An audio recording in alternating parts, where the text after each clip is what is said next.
하나님 말씀 열왕기상 19장 1절에서 8절까지는 말씀을 다 함께 찾겠습니다. 열왕기상 19장 1절에서 8절까지 한 절씩 교독하겠습니다. 아합의 엘리야가 행한 모든 일과 그가 어떻게 모든 선지자를 칼로 죽였는지를 이세벨에게 말하니, 이세벨이 사신을 엘리야에게 보내어 이르되 내가 내 이맘때에는 반드시 내 생명을 저 사람들 중 한 사람의 생명과 같게 하리라. 그렇게 하지 아니하면 신들이 내게 벌이에 벌을 내림이 마땅하니라 한지라. 그가 이 형편을 보고 일어나 자기의 생명을 위해 도망하여 유다에 속한 브엘세바에 이르러 자기의 사환을 그곳에 머물게 하고 자기 자신은 광야로 들어가 하룻길쯤 가서 한 로뎀 나무 아래에 앉아서 자기가 죽기를 원하여 이르되 여호와여 넉넉하오니 지금 내 생명을 거두시옵소서.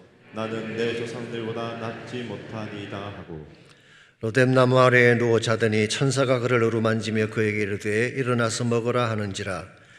본즉 머리맡에 숯불에 구운 떡과 한 병 물이 있더라. 이에 먹고 마시고 다시 누웠더니 여호와의 천사가 또다시 와서 어루만지며 이르되 일어나 먹으라. 내가 갈 길을 다 가지 못할까 하노라 하는지라. 이에 일어나 먹고 마시고 그 음식 물에 힘을 의지하여 40주 40야를 가서 하나님의 산 호렙에 이르니라. 아멘. 미국 중부의 큰 농장에서 불이 났습니다. 카운티 소방관들이 화재 현장으로 달려왔지만 그들의 인력만으로는 진화할 수 없다는 판단이 내려졌습니다. 그래서 그 마을에는 자원봉사자 소방관들, 이들을 부르기로 했습니다. 이 사람들은 대체로 나이가 많고 장비도 잘 갖춰지지 아니한 자원봉사자들입니다. 그런데 이 사람들이 낡은 트럭을 타고 나타났는데 오자마자 멈추지도 않고 곧장 트럭이 불더미 속으로 달려 들어갔습니다. 그리고 차에서 사람들이 뛰어내리더니 전심을 다해 물을 뿌리기 시작하는데 순식간에 불이 진화되었습니다. 이것을 지켜본 농장 주인이 너무 감동을 받아서 그 자리에서 1,000불짜리 체크를 꺼내서 자원봉사 소방관들에게 주었습니다. 그 당시로서는 큰 돈이죠. 이것을 지켜본 지역 방송국의 기자가 그 자원소방관 그 단장에게, 캡틴에게 질문을 냈습니다. 이번에 큰 거금을 받으셨는데 이것으로 무엇을 할 계획입니까? 물었더니 단장이 이렇게 답을 했습니다. 다시는 이런 일이 일어나지 않도록 먼저 트럭에 고장난 브레이크부터 고쳐야 되겠다고. 결국 브레이크가 듣지 않아서 불더미 속으로 뛰어들어간 것입니다. 다행히 그 소방관들은 불 속에서도 살아나긴 했습니다마는 가끔 보면 인생을 이렇게 사는 사람들이 있습니다. 브레이크 없이 무작정 달리는 사람들이 있다는 것입니다. 만일 여러분과 제가 브레이크 없이 무작정 달리게만 하면 어떤 현상이 일어날까요? 아마도 좌충우돌하면서 살 것입니다. 종잡을 수 없는 인생을 살게 될 거예요. 그리고 언젠가는 가스가 다 떨어져서 멈추어 서게 될 것입니다. 우리에게 주어진 에너지라고 하는 것은 한계가 있는 것인데 브레이크 없이 계속 달리기만 한다면 고갈한 상태에 빠질 수밖에 없는 것입니다. 이것은 대단히 위험하기도 하고 무모한 것입니다. 인생의 생기를 잃고 멈추어 설 것이 분명하기 때문이죠. 이와 같이 에너지가 고갈되어지고 기력이 쇠진하는 현상을 탈진 현상이라고 합니다. 영어로는 번아웃이라고 그렇게 부르는데요. 이 용어를 처음 사용하신 분이 미국의 심리학자인 허버트 프라이덴버그라는 사람이라고 합니다. 이분이 1974년도에 알코올 중독 클리닉에 자원봉사자로 일하는 사람들과 인터뷰를 하는 중에 이들이 두통과 불면증에 걸리고 쉽게 분노하고 지나치게 민감하고 심지어 무기력 정세에 빠진다는 사실을 발견하게 됐습니다. 아니, 좋은 일을 하는 사람인데, 봉사를 하는 그런 사람인데 왜 저런 마음이 상해 있을까? 그 원인이 무엇일까를 추적하던 중에 이분이 발견한 중요한 사실이 있습니다. 이들 모두가 과도하게 일을 많이 하는 사람이라는 사실을 발견하게 됐습니다.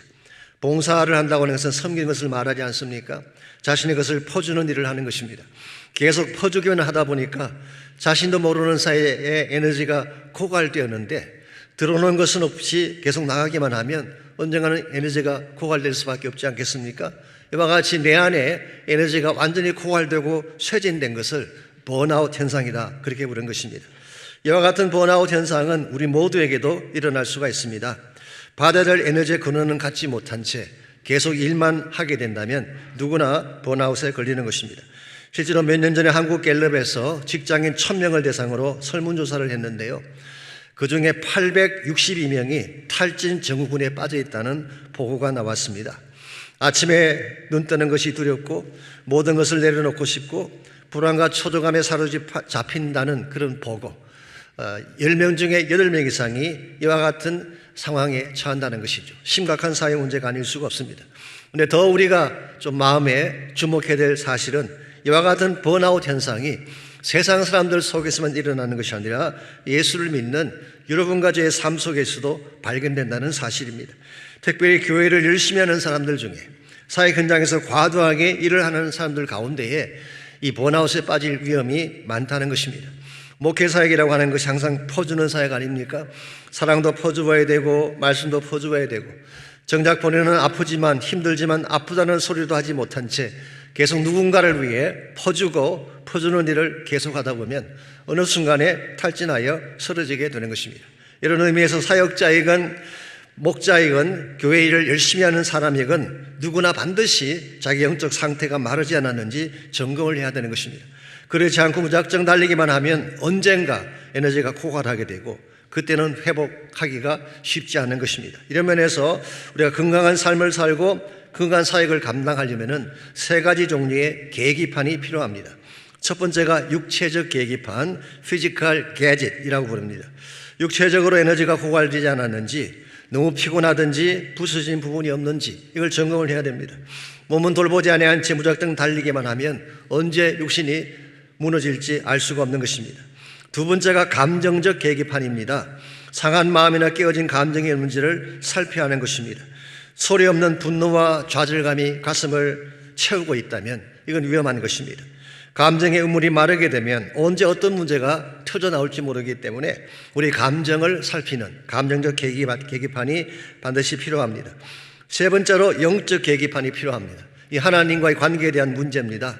언제부터인가 기도가 막히고 예배 감격이 사라지고 찬송을 불러도 말씀을 들어도 마음에 와닿지 않는다면 something's wrong, 뭐가 잘못된 것입니다.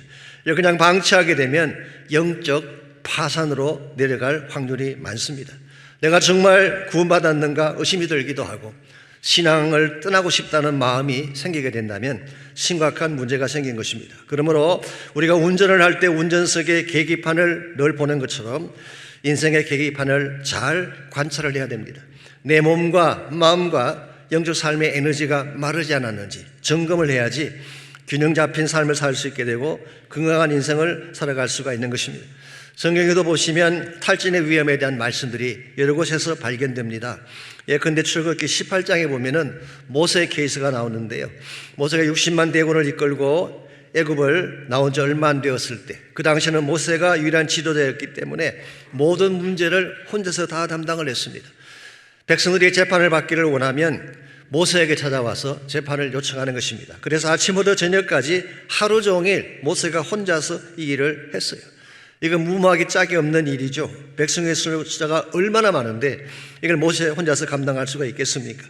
이것을 곁에서 지켜보고 있던 장인 이드로가 이와 같은 충고를 모세에게 해줍니다. 출애굽기 18장 18절입니다. 너와 함께한 이 백성이 필경 기력이 쇠하리니 이 일이 내게 너무 중함이라 내가 혼자 할 수 없으리라. 여기 보시면 필경 기력이 쇠한다는 표현이 나오는데요. The Message Bible에 봤더니 Surely you will burn out. 필경 번아웃에 빠지게 된다, 그런 뜻이에요. 그래서 이드로가 제안하기를 1000부장을 세우고 100부장을 세우고 50부장을 세워서 그들에게 일을 분담해 주라는 것입니다. 만약 이와 같은 이드로의 제안이 없었더라면 아마도 모세는 가나안 땅으로 가기도 전에 쓰러지고 말았을 가능성이 많습니다. 신약 성경에도 보면 예수님께서도 제자들의 번아웃을 염려하셔서 하신 말씀이 있습니다. 마가복음 6장 31절에 보면 이르시되 너희는 따로 한적한 곳에 가서 잠깐 쉬어라 하시니 이는 오고 가는 사람이 많아 음식 먹을 겨를도 없습니다. 얼마나 사역이 많은지, 얼마나 많은 사람들이 왕래를 하는지 음식 먹을 겨를조차 없이 일만 한 것입니다. 이와 같은 제자들을 그냥 두면 어떻게 될까요? 번아웃에 빠질 수밖에 없죠. 그래서 예수님께서 한적한 곳에 가서 잠깐 쉬라, 그렇게 말씀하신 것입니다. 심지어 이런 제목의 책도 있습니다. 최근에 캐톨릭 출판사에서 나온 것입니다마는 하느님도 쉬셨습니다. 피터 아벨이라는 사람이 쓴 책입니다. 창세기에 보시면은 하나님도 6일간 창조하신 후에 쉬셨다고 되어 있어요. 자, 하나님도 쉬시는데 하물며 여러분과 제가 인간인 우리가 무작정 달리기만 한다면 어떻게 끝까지 갈 수가 있겠습니까? 브레이크다운 될 수밖에 없는 것입니다. 이런 의미에서 무작정 일만 하기보다, 무작정 달리기보다 하나님 앞에서 자신을 돌아보는 시간이 참으로 필요합니다. 그리고 하나님께서 우리에게 부어주시는 에너지를 공급받아야지 중간에 낙오하지 않고 더 높은 차원의 뜻을 향해 달려갈 수가 있는 것입니다. 여러분 기억하십시오. 누구에게나 번아웃은 찾아올 수 있다는 사실. 그리고 이것은 소리 없이 우리를 찾아와서 우리를 무너뜨리는 것입니다. 그러므로 소리 없이 다가오는 탈진의 문제, 누구에게나 찾아오는 이 탈진의 문제를 어떻게 다룰 것인가, 대단히 중요한 과제가 아닐 수가 없습니다. 오늘 본문을 통해서 이것을 함께 정리해 보려고 하는데요. 오늘 같이 읽은 본문에 보시게 되면 위대한 사명을 감당했던 엘리야에게도 이와 같은 차원의 문제가 찾아온 사실을 발견할 수가 있습니다. 먼저 1절과 2절을 보시면 아합이 엘리야가 행한 모든 일과 그가 어떻게 모든 선지자를 칼로 죽이는지를 이세벨에게 말하니, 옛날 성경인 개역 한글 성경 보면은 이세벨에게 고하니 그렇게 되어 있어요. 이걸 보시면은 이세벨은 아마도 갈멜산 전투 현장에는 없었던 것 같습니다. 그래서 아합이 이세벨을 찾아가서 일어난 모든 일들을 자세하게 보고를 드린 것입니다. 남편이 아내에게 보고를 한다. 왠지 남의 일 같진 않습니다만은 어쩌겠어, 그게 현실인데 받아들여야지. 이와 같은 보고를 드린 결과 이세벨이 노발대발을 했습니다. 2절을 보시면 이렇게 되어 있습니다. 이세벨이 사신을 엘리야에게 보내어 이르되 내가 내일 이맘때에는 반드시 내 생명을 저 사람들 중 한 사람의 생명과 같게 하리라. 그렇게 하지 아니하면 신들이 내게 벌 위에 벌을 내림이 마땅하니라.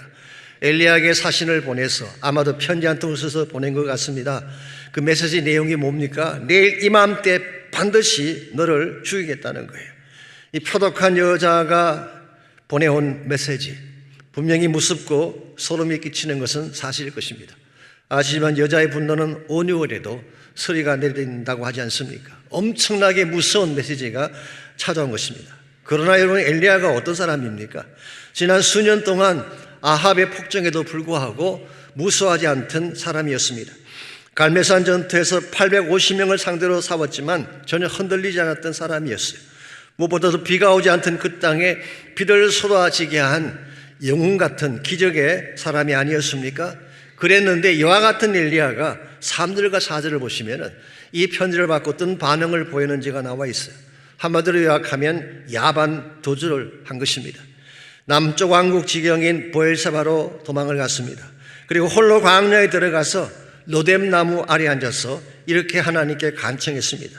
여호와여, 넉넉하오니 지금 내 생명을 거두어 가십시오. Lord, that's good enough. Take my life now. 이 정도면 충분합니다. 이제는 나를 데려가십시오. 사실 하나님 앞에 영적 자살을 간구한 것입니다. 여러분, 이것이 이해가 됩니까?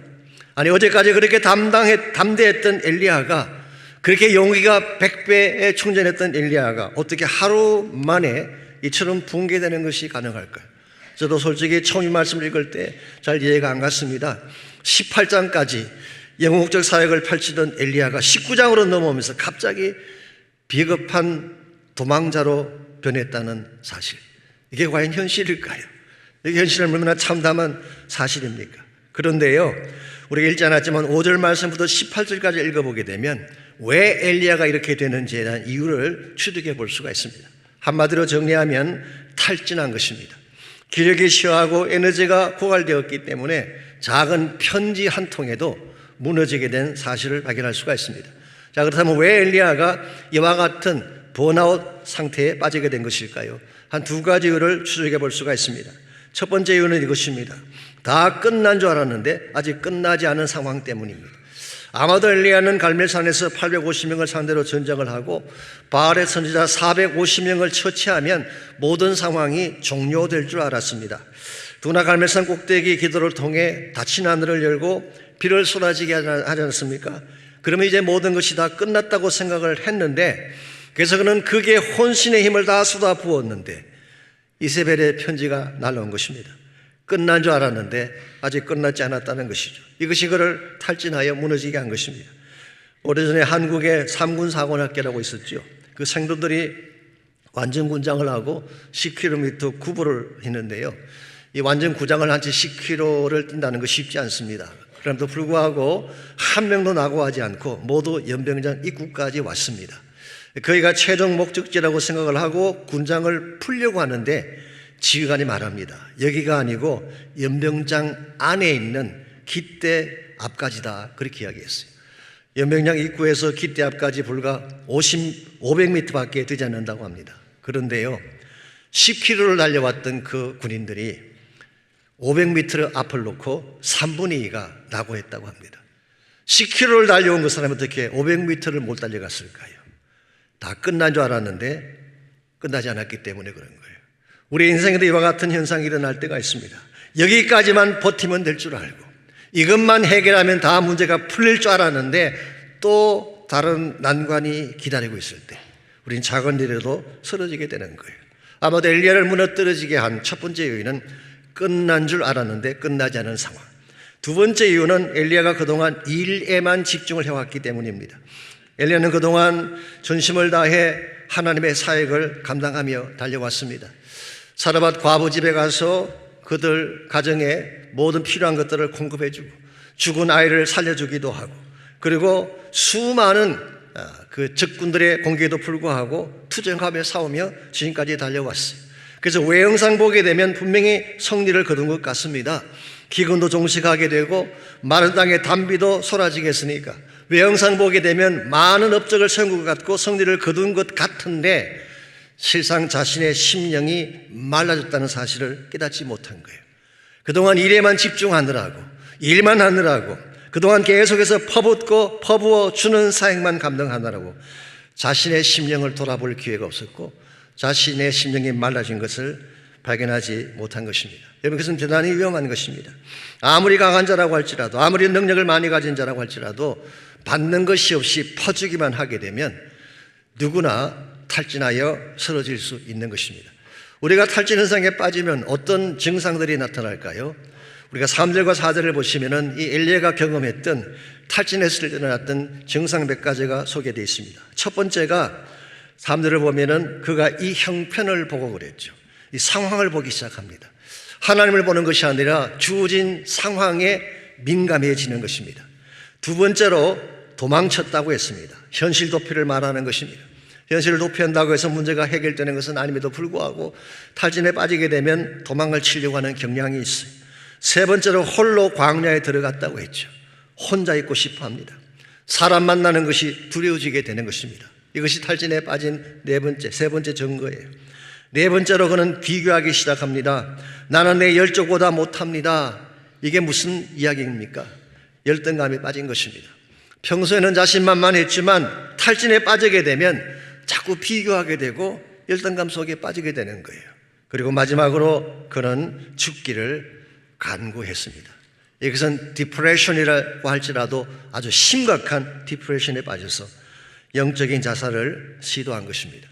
혹시 여러분의 삶 속에 이와 같은 증상들이 나타나고 있다면 여러분도 모르는 가운데 탈진되고 기진된 가운데서 이와 같은 징조들이 나타나고 있다면 여러분 하나님께로 나가야 됩니다. 하나님 만나서 하나님의 채우심을 받아야만 탈진을 이겨낼 수가 있는 것입니다.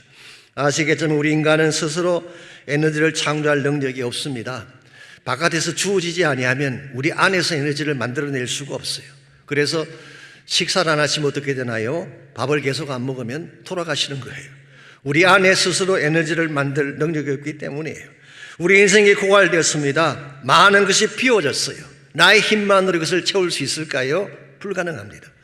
바깥에서 무엇인가가 주어져야 돼요. 하나님 우리를 만나셔서 우리의 부족하고 모자란 부분들을 채워줄 때에 고갈된 심령이 힘을 얻게 되고 다시 일어나 뛰게 되는 것입니다. 이런 면에서 우리가 탈진에 빠졌을 때에 하나님을 만나면 과연 하나님이 무엇을 우리에게 채워주실까?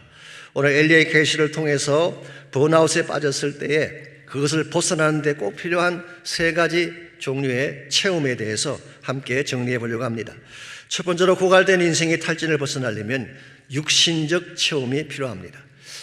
육신적으로 하나님이 공급해 주시는 것을 가지고 다시 체험받아야지 일어설 수 있다, 그런 뜻입니다.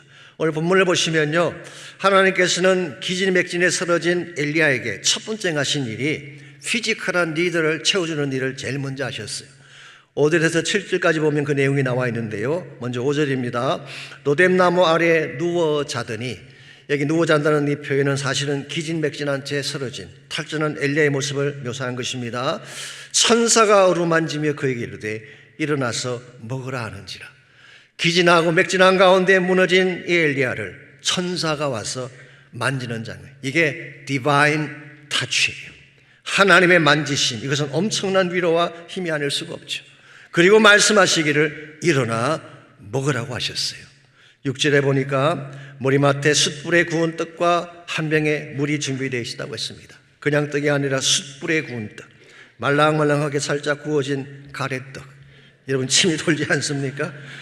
이 맛있는 떡을 먹고 물을 마시고 다시 누웠어요. 7절 8절을 보니까 또 깨워서 먹고 마시고 자게 했어요.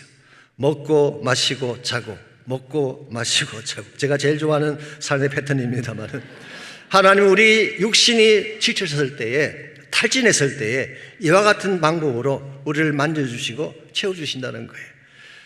어떤 분들은 영혼은 중요한 것이지만 육체는 중요하지 않다, 그렇게 생각하는 분이 계시는데요, 그건 성경적으로 맞는 이해가 아닙니다. 하나님이 영, 육, 혼 모두를 다 소중히 여기시고, 엄격히 말하면 우리의 영과 혼과 육은 분리할 수가 없습니다. 이 셋이 합쳐서 나라는 존재가 된 것입니다. 우리는 헬라 사상의 영향 때문에 이원법이죠, 듀얼리즘에 빠지실 때가 많죠. 영혼과 육체를 분리하고 영혼은 귀한 것이지만 육체는 가치가 없다, 이런 생각을 할 때가 있죠. 이게 사실은 잘못된 사상입니다. 아시겠지만 성경에 등장하는 최초의 이단이 영지주의인데요, 영지주의가 바로 이 듀얼리즘에서 온 거예요. 물질적인 것, 이 바디를 포함해서 물질적인 모든 것은 다 악한 것이다, 영혼은 선한 것이다, 이게 영주의의 핵심이죠. 이것이 교회 안에 들어오게 되면서 예수님의 성육신도 부인을 했지만 그처럼 삶을 잘못된 방향으로 오도하게 됐어요. 골로새서에 보게 되면 그 내용이 자세하게 나와 있는데요, 영주주의의 이 ethics, 윤리관이 뭐냐고 하면 몸은 악한 것이니까 마음대로 굴려도 된다, 이게 방탕주의예요. 반대로 몸은 악한 것이니까 학대를 해야 된다, 이게 금욕주의예요. 이 금욕주의와 방탕주의는 사실은 같은 맥락에서 나온 것입니다. 이 둘 다 하나님의 뜻과 어긋난 것이기 때문에 성경은 그것을 잘못되었다고 말하고 있습니다. 하나님은 우리의 영혼도 중요하지만 육신도 똑같이 소중하게 여기십니다. 구원 사건이 어떤 사건입니까? 영혼만 구원받는 것이 구원인가요? 아니죠. 우리의 바디까지를 포함한 것이 구원이에요. 내가 예수님 믿는 순간 영은 즉시 살아납니다. 우리의 혼, 우리의 마인드, 우리의 생각은 서서히 회복이 되죠. 그리고 우리 육체는 ultimately, 궁극적으로 예수님 다시 오실 때 부활함으로써 구원에 참여하는 것입니다. 이런 면에서 우리가 크리스찬 삶의 핵심을 들여다보게 되면 육체적인 관리도 굉장히 중요하다는 것을 확인할 수가 있어요. 심지어 고린도전서 6장 19절에 보게 되면 사도 바울은 우리의 몸을 뭐라고 했나요? 성령께서 가하시는 성전이다, 그렇게 표현했어요. 우리의 육체 귀한 것입니다. 하나님의 성령이 거하시는 템플이에요. 성전인 것입니다. 그러므로 이 몸을 함부로 다룬다든가 방치하는 것은 잘못된 것입니다. 하나님은 이와 같은 사실을 알고 계시기 때문에 엘리야가 육체적으로 지치고 낙심하고 무너졌을 때 그를 찾아가서 먹이시고 만지시고 치유해 주신 것입니다. 여러분과 저도 동일하게 육신을 바르게 다뤄야 됩니다. 혹사하면 안 된다는 것이죠. 가끔 쉬기도 하고 안식도 주어야 됩니다. 걷기 운동도 하고, 젊은 사람들은 피트니스 센터에 가셔서 몸도 열심히 가꾸는 것이 필요합니다. 이와 같이 우리가 탈진을 딛고 일어서려면 육체적 피로가 먼저 회복이 돼야 되는데 육체적 피로를 하나님께서 채우신다는 사실을 오늘 성경이 밝히고 있죠. 혹시 여러분 가운데 육신이 약해졌거나 상해진 부분이 혹시 있다면 하나님의 만지심을 구하시기 바랍니다. 엘리야를 만드신 그 하나님이 우리의 육신을 만져주시면 우리 육신에 찾아온 질병도 떠나갈 수가 있고 약해진 부위도 회복이 가능한 것입니다. 이와 같이 우리가 탈진 가운데서 일어나려면 1차적으로는 육신적 피로를 체험받아야 됩니다. 두 번째는 영적인 체험이 필요합니다. 자, 탈진을 벗어나기 위해 1차적으로 육체적 필요가 채워진다고 말씀을 드렸는데요. 그렇다고 해서 계속 먹고 마시고 자고 이것만 계속하면 되겠습니까? 육체적인 체험 받은 후에는 뭘 해야 될까요? 8절에 보니까 이렇게 기록이 되어 있습니다. 예, 일어나 먹고 마시고 그 음식물의 힘을 의지하여 40주 40야를 가서 하나님의 산 호렙에 이르니라. 엘리야는 이와 같이 육체가 회복된 후에 육신의 에너지를 회복한 후에 40주야를 달려서 호렙 산으로 갔다고 했습니다. 이 호렙 산이 어떤 산인가요? 우리 출애굽기에서는 신의 산이라고 표현하기도 했어요. 호렙이라는 것은 이스라엘 쪽에서 볼 때에 부르는 명칭이고 신의 산이라고 하는 것은 이집트 쪽에서 볼 때 부르는 명칭입니다. 예컨대 우리 백두산을 중국에서는 장백산이라고 그러잖아요. 샤바이산, 장백산. 같은 산이지만 어디서 보냐에 따라서 다른 것처럼 호렙과 신의 산도 마찬가지입니다. 그러므로 이 산은 그 옛날 모세가 40일 주야를 하나님과 함께 동행하면서 하나님 만났던 바로 그 산이에요. 그런데 엘리야가 바로 그 산을 40주야를 달려가서 그 산까지 간 것입니다. 이유는 딱 한 가지죠. 하나님 만나기 위해 간 것입니다. 하나님 만나야만 영적 체험을 받을 수 있기 때문에. 그래서 11절 12절을 보시면은 여호와께서 이르시되 너는 나가서 여호와 앞에서 산에 서라. 이 말은 하나님 임재 앞에 서라 그런 뜻이에요. 호렙산에 도착한 엘리야에게 하나님 말씀하시기를 여호와의 산에 서라, 여호와의 임재 앞에 서라는 것입니다. 그랬더니 여호와께서 지나가시는데 크고 강한 바람이 산을 가르고 지나갔지만 거긴 하나님이 계시지 않았어요. 강한 바람 후에 지진이 일어났지만 거기에도 계시지 않았습니다. 지진 후에 불이 일어났지만 불 가운데도 계시지 않았습니다. 그랬는데 이 모든 것들이 다 지나간 후에 세미한 소리가 들렸는데 거기에 하나님이 나타나셨어요. 그래서 세미한 소리라고 하는 것은 작은 소리, 섬세한 소리를 말하는 것입니다. NIV 성경은 이것을 gentle whisper라고 번역해 놓았어요. 마치 나의 귀에 대고 속삭여 주시는 부드러운 속삭임. 이 세미한 음성은 굉장히 귀한 것입니다. 저는 이 음성 속에 세 가지 의미가 담겨 있다 생각합니다. 첫째로 세미한 음성 속에는 personal voice, 개인적인 음성이 담겨 있습니다. 즉 나 혼자만을 위해 들려주시는 하나님의 음성. 여러분, 대중을 상대로 외치는 소리도 필요하지만 나에게만 들려주는 나만을 위한 목소리 소중하지 않습니까?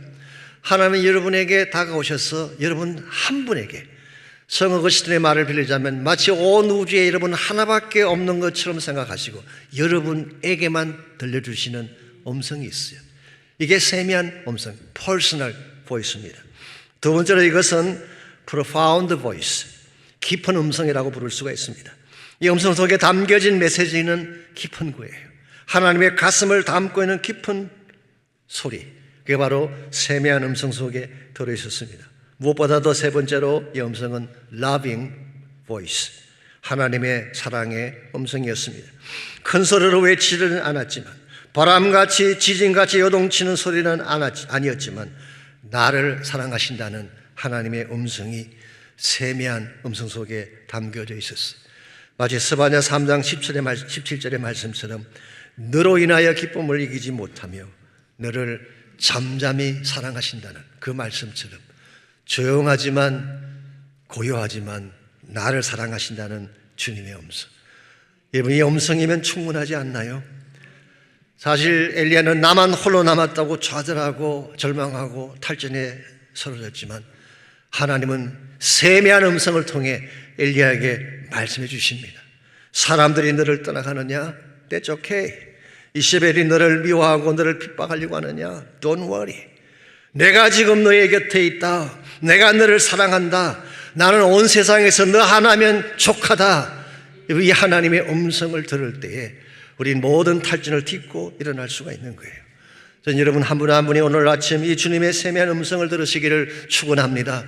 아무리 마음이 상해 있을지라도, 아무리 내 마음이 깨어져 있을지라도 이 음성을 듣게 되면 힘을 얻게 되는 것입니다. 나를 사랑한다는 주님의 음성, 내가 너와 함께 한다는 주님의 음성, 어디를 가든지 내가 보호자가 되어주겠다는 주님의 음성 듣게 되면 우리는 탈진 가운데서도 힘을 얻어 일어나게 되는 것입니다. 세상 사람들의 소리에 귀 기울이지 마십시오. 여러분을 비난하며 여러분에게 상처를 안겨주는 주변 사람들의 목소리 듣지 마십시오. 그건 바람과 같은 것입니다. 지나가면 아무것도 아닌 것입니다. 하나님의 음성이 진짜인 줄 믿습니다. 그 소리가 나를 세우는 것입니다. 나를 치유하는 것입니다. 이 음성을 듣고 약속의 말씀을 붙들 때 우리는 번아웃 상태 가운데서도 힘을 얻어 승리자가 되는 거예요. 그러므로 탈진한 가운데서도 다시 일어나려면 1차적으로는 우리 피지컬한 리더, 우리 육체의 상한 부분을 먼저 치유받아야 됩니다. 두 번째는 호렙산으로 가서 주님의 임재를 경험하고 하나님의 음성을 들어야 돼요. 영적 타치를 받아야지 우리 마음이 영적으로 채워지게 되는 것입니다. 그러나서 마지막 세 번째로 정말 인생의 고갈한 상태를 벗어나려면 정말 우리가 해야 될 진정한 삶의 과제가 있어야 됩니다. 이 삶의 과제가 있을 때에 지속적으로 에너지를 공급받게 되는 것입니다. 그래서 저는 이것을 사역적 체험이라 그렇게 표현하고 싶은데요. 하나님은 우리가 탈진했을 때에 우리가 정말 해야 될 일을 주시고 그 일을 통해 우리의 에너지를 회복시켜 주시는 것입니다. 그래서 15절 16절을 보시면요, 엘리야는 갈멜산 전투로 모든 것이 끝났다라고 생각했지만 실제는 그렇지 않았음을 15절과 16절이 보여주고 있습니다. 소위 말해서 아직 마무리되지 아니한 unfinished task, 완성되지 아니한 과제가 남아있었던 것입니다. 첫 번째로 15절에 보시게 되면 다메섹에 가서 하사엘에게 기름을 부어 아람의 왕이 되라고 했습니다. 다메섹은 아람의 수도이죠. 즉 시리아를 말합니다. 이스라엘이 적국인데 왜 그쪽 왕에게 기름을 부어 왕으로 세우라고 했을까요? 이것은 하나님이 장차 다메섹을 통해 이스라엘을 징벌할 도구로 사용하기 위한 하나님의 계획을 말한 것입니다. 두 번째로 16절에 보게 되면 예후에게 기름을 부어 이스라엘 왕이 되기라고 했습니다. 나중에 다룰 기회가 있을 것입니다만은 예후는 혁명가입니다. 그리고 이세벨이 결국 예후의 손에 죽게 되죠. 아합이 세상을 떠난 후에도 이세벨은 제법 길게 더 살았어요. 그러다가 열왕기 하 9장에 가서야 죽습니다. 그때 이세벨을 죽여서 개의 밥이 되게 한 인물이 누구일까요? 예후였습니다. 그러므로 이 엘리야는 갈멜산 전투로 끝났다고 생각했지만 아니었어요. 이세벨까지 처치해야지 끝난 것입니다. 그래서 16절에서 예후에게 기름 부어 왕을 세우라고 했고, 세 번째로 엘리사에게 기름 부어 후계자로 삼으라고 했습니다. 엘리의 시대가 끝난다고 모든 게 끝난 것이 아니라 그 다음 세대가 필요하고 그 다음 후계자가 필요한 것을 말씀한 것입니다. 정리하면은 엘리야는 갈멜산 전투로 모든 상황이 끝났다고 했지만 하나님은 아니다. 아직도 남아있는 태스크가 있다. Unfinished task. 이걸 감당해야지 너가 살 수 있음을 말하는 것입니다. 그래서 실제로 엘리야는 이와 같은 남은 과제를 이루기 위해 달려갔고 이것이 그에게 힘을 공급해 주어서 그는 모든 사명을 다 완수한 후에 하나님 부르심 받고 하늘로 올라갔죠. 여러분과 제 삶도 마찬가지입니다. 정말 해야 될 인생의 과제가 없으면요, 생기를 잃게 됩니다. 내가 살아야 될 확실한 이유가 없으면은 여러분 삶을 빈둥빈둥할 수밖에 없고 시시하게 살 수밖에 없는 것입니다. 그러나 나의 삶의 과제가 분명하다면, 정말 해야 될 가치 있는 일이 나의 사명이 된다면 그것이 우리에게 에너지를 공급해 주시는 것입니다. 여러분, 돈이 많다고 해서 건강하다고 해서 생기 있게 사는 것 아니에요. 정말 해야 될 삶의 과제가 없으면 생기를 얻을 수가 없습니다. 백수가 뭔지 아시죠? 백수를 부러워하는 분이 계실지 모르지만 사실 백수의 삶은 고달픕니다. 아침에 일어나는데 할 일이 없어요. 옛날에 나온 백수의 비애라는 그 글에 보게 되면 만화가게 갔더니 안 본 책이 없어. 비디오 가게 갔더니 빌려볼 비디오가 없어. 너무너무 오랫동안 놀다 보니까 할 일이 없다 보니까 하루를 보내는 게 너무 긴 것입니다. 그래서 어떻게 하면 하루를 죽일 수 있을까? 시간을 킬할 수 있을까? 여러분, 만약 이와 같은 상태로 인생을 산다면 이것만큼 비참한 삶이 어디 있겠어요? 백수의 삶은 행복이 아닙니다. 고역입니다. 여러분 기억하십시오. 우리가 지치는 이유는요, 그래서 탈진하는 이유는 할 일이 많기 때문이 아닙니다. 정말 해야 될 바른 일을 찾지 못했기 때문이에요. 정말 가치가 있는 일, 나의 모든 것을 걸어도 아깝지 아니할 삶의 과제가 있다면 우리 어떤 상태에서도 힘을 얻어 일어날 수가 있는 거예요. 여러분 그 과제를 찾으셨는지요? 여러분 우리가 정말 남은 생애 동안에 우리의 모든 삶을 다 투자해도 아깝지 않을 삶의 과제는 하나님 나라를 위한 사역입니다. 보험을 위한 삶입니다. 생명을 살리는 일에 내 삶을 투자하는 것입니다. 이와 같이 정말 가치가 있고 영원한 보람이 있는 이 사역에 내 삶을 투자하게 되면 그 사역 자체가 나에게 생기를 부어주는 거예요. 그 좋은 예가 요한복음 4장에 나와 있습니다. 예수님께서 사마리아를 방문한 사건이죠. 그곳에 주님 도착했을 때에 예수님은 피곤하기도 하셨고 굶주리기도 하신 그런 상태였어요. 그래서 요한복음 4장 6절에 보게 되면 예수님이 피곤하여 우물 곁에 앉으셨다. 원문을 보게 되면요, 털썩 주저앉았다 그런 뜻이에요. 모든 게 다 기진맥진한 가운데에 털썩 주저앉으신 예수님. 그래서 제자들이 먹을 것을 구하기 위해 마을로 들어가지 않았습니까? 근데 마을에 들어가서 음식을 구해가지고 돌아와 봤더니 예수님의 생기가 생생해요. 뭐 그냥 생기가 도는 것입니다. 도대체 제자들이 음식 구하러 들어간 그 사이에 무슨 일이 있었길래 What happened? 그렇게 피곤하고 기진맥진했던 예수님의 생기가 펄펄 나게 된 것일까요? 이유는 딱 한 가지죠. 수가성 여인에게 복음을 전한 것입니다. 생명의 사역을 감당한 것입니다. 이걸 본 제자들이 누가 잡수실 것을 갖다 주셨는가 물었을 때 주님이 뭐라고 답변하셨나요? 나에게는 너희가 알지 못하는 양식이 있다. 그 양식은 나를 보내신 이의 뜻을 행하는 것이다. 우리가 밥을 먹고 음식을 먹는 게 나의 진정한 양식이 아니라 하나님의 뜻을 행하는 것이 나의 양식이다. 이 양식이 나를 살게 하고 나에게 에너지를 주었던 사실을 말씀하신 것입니다. 그렇습니다. 참된 안식은 do nothing이 아닙니다. 해야 할 바른 일, 정말 가치 있고 의미 있는 일을 찾아서 그 일을 행하는 것이 진정한 안식이에요. 그때 나의 영혼이 새롭게 되고 그때 나의 지친 마음의 평안이 찾아오고 그때 우리의 육신이 독수리 날개침같이 하늘을 향해 날아오르게 되는 것입니다. 그러므로 해야 할 일을 중단하지 마십시오. 그 과제가 남아있는 것은 여러분에게 엄청난 에너지의 리소스가 되는 것입니다. 미국의 발명가 중에 찰스 캐터링이라는 분이 있는데요. 이분은 평생 전기 산업과 자동차 산업에 지대한 역할을 감당했던 사람입니다.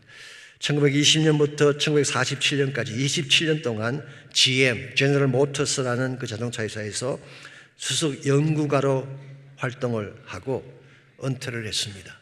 근데 이분이 은퇴를 하고도 나이 80이 넘도록 계속 발명품을 만드는 일을 했어요. 이걸 보다 못한 아들이 하루는 이렇게 말을 했습니다. 아버지, 이제 제발 일 그만하시고 푹 쉬세요. 그때 캐터링이 남겼던 유명한 말이 있습니다.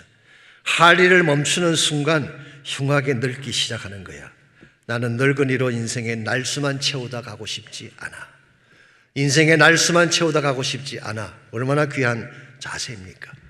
여러분, 할 일을 멈추는 순간 인생의 동력을 잃게 됩니다. 이건 나에 상관없어요. 젊은 사람이건 나이가 드신 분이건 해야 될 과제를 잃는 순간 동력을 잃게 되고 시시하고 그리고 지친 사람처럼 살게 되는 것입니다. 이런 면에서 한 번 사는 인생인데 그냥 살아서 되겠습니까? 정말 나의 남은 생애 가운데 정말 해야 될 소중한 과제, 하나님 나라의 사명을 위해 여러분 인생을 들이시고 그 과제를 향해 달려가시기를 바랍니다. 그러면 비록 환경이 힘들고 피곤하고 지치는 상황이 찾아올지라도 생기를 얻어서 주의 영광 위에 달려갈 수 있는 것입니다. 여러분과 저는 인간이기 때문에 살다 보면 지치고 고나여 쓰러질 때가 있습니다. 아무리 일어나려고 애써도 일어설 수 없는 무기력함과 허탄감에 빠질 수가 있죠. 그럴지라도 여러분 절대로 포기하지 마십시오. 그럴수록 하나님께 나가야 됩니다. 호렙산으로 달려가셔야 됩니다. 그리고 주의 음성을 들어야 됩니다.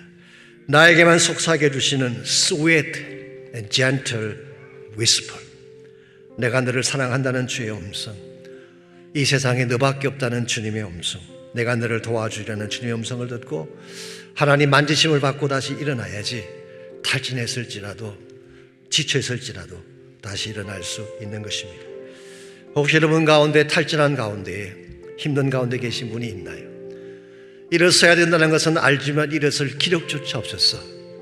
무기력한 가운데에 앉아 계시는 분이 혹시 계신다면 이 아침 하나님 꼭 만나십시오. 그분을 통해 새 힘과 새 능력 받으시기를 바랍니다. 시편 56편에 보시면은 다윗이 기록했던 눈물겨운 믿음의 고백이 나옵니다. 아마 짐작컨대 다윗의 인생 가운데도 엘리야처럼 지치고 피곤하고 탈진했던 적이 있었던 것 같습니다. 시편 56편의 표대를 보시면요, 다윗이 가드왕 아기스에게 잡혔을 때 기록한 시라고 소개가 되어 있습니다.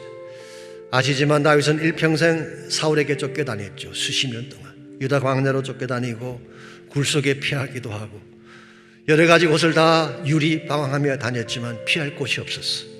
그래서 할 수 없이 블레셋 지경으로 넘어갔는데 아기스에게 붙잡히게 된 것입니다. 그때 미친 척하며 침을 흘려야 될 그 절박한 때에 그 하나님 바라보고 주 도우심을 요청하며 기록했던 찬송이 바로 시편 56편입니다. 8절 이렇게 기록이 되어 있습니다. 나의 유리함을 주께서 계수하셨사오니 나의 눈물을 주의 병에 담아주십시오. 광야 길을 헤맸던 나의 삶, 꼴짝을 헤매며 유리방황했던 나의 날들을 주님이 다 계수하신다는 거예요.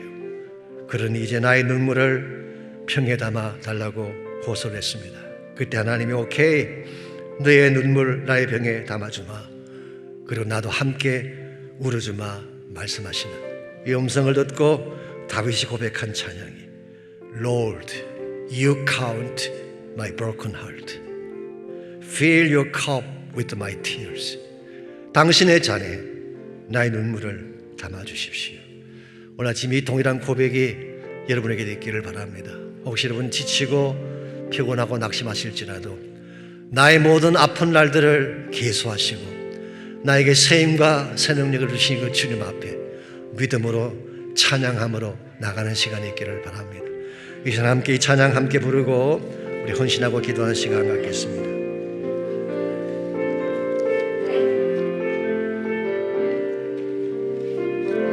주를 찬양, 주를 찬양, 주를 찬양. 나의 소망 그 한 가지, 헤매던 내 삶을 헤아리는 주님, 주 예배하는 삶 나 살기 원하네. 다시 한번 고백합니다. 주를 찬양, 주를 찬양. 나의 소망 그 한 가지, 헤매던 내 삶을 헤아리는 주님, 주 예배하는 삶 나 살기 원하네. 나의 깨어진 마음을 계수하시는 주, 내 눈물 주의 잔에 담으소서. 주를 의지함으로 두려워하느니 주님만 찬양합니다. 나의 깨어진 마음을, 나의 깨어진 마음을 계수하시는 주, 내 눈물 주의 잔에 담으소서. 주를 의지함으로 두려워하느니 주님만 찬양합니다. 우리 다 일어나셔서 함께 고백하겠습니다. 주를 찬양, 주를 찬양. 나의 소망 그 한 가지, 세상의 권세가 날 무너뜨려도 주 예배하는 삶 나 살기 원하네. 나의 깨어진 마음을 치유하시는 주, 내 눈물 중에 잔해 담으소서. 주를 의지함으로 두려워하느니 주님만 찬양합니다. 나의 깨어진 마음을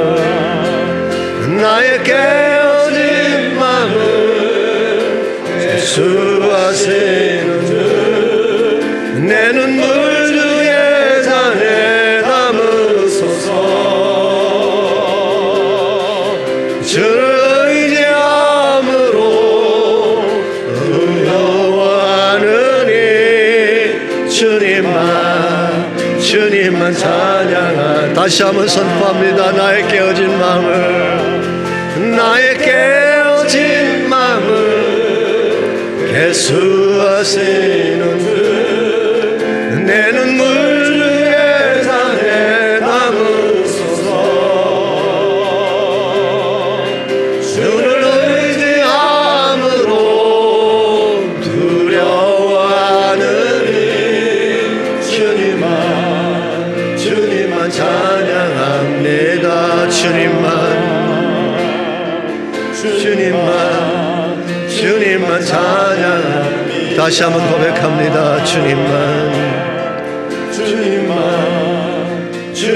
찬양합니다. 우리 서신처럼 함께 기도하고 예배를 마치면 좋겠습니다. 우리 모두의 마음도 깨어질 때가 있고 상할 때가 있습니다.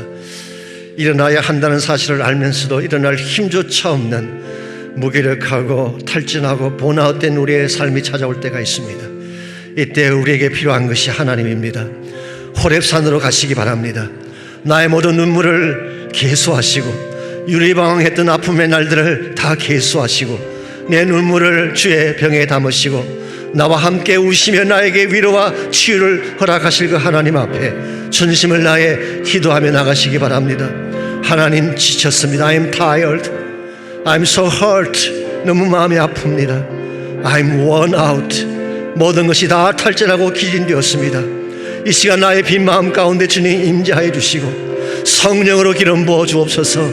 주의 생수로 나의 마음을 가득 채워 주옵소서. 내 육신 치료해 주시고 내 마음 치료해 주시고 나의 남은 생에 치유해 주셔서 주의 영광 되게 해달라고 다 함께 기도하겠습니다. 살아계신 아버지 하나님, 감사합니다. 우리 아픔을 아시는 주님, 내 유리방황했던 날들을 계수하시는 하나님, 내 아픔을 주의 병에 담으시고 내 눈물을 주의 병에 담으시고 나를 기억하시며 나를 바라보시는 그 하나님 앞에 우리의 마음을 토로하며 기도하기를 원합니다.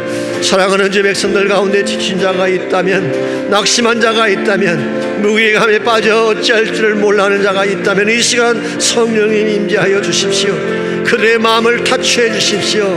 낙심 중이라도 다시 일어나게 하시고 주의 영광에 나아갈 수 있도록 하나님의 은혜를 베풀어 주십시오. 하나님, 감사합니다. 우리의 깨어진 마음을 계수하시고 유리방황하며 살아왔던 아픈 시절들을 계수하시고 나의 눈물을 주의 병에 담으셔서 나를 위로하시고 도와주시는 하나님, 감사합니다. 이 시간 이곳에 머리 숙인 주의 백성들 가운데 혹시라도 마음이 상한 자가 있다면, 탈진한 가운데 있는 자가 있다면, 일어서고 싶지만 일어설 기력을 잃어버린 가운데 신음하는 자가 있다면 하나님, 그 머리에 안수하시고 생명의 기름을 부어주시고 성령의 능력을 부어주셔서 다시 한번 일어나게 하시고 탈진을 딛고 일어나 참 승리자로 달려가는 귀한 역사가 있게 하여 주시옵소서. 이제는 우리 구주 예수 그리스도의 은혜와 하나님 아버지의 무한하신 사랑과 성령님의 충만한 임재하심이 예배를 마치고 돌아가는 모든 성도 한 분 한 분에게 가정과 삶의 터전과 자녀들과 자손들 위해 이제로부터 항상 함께 해 주시기를 예수님의 이름으로 간절히 축원하옵나이다.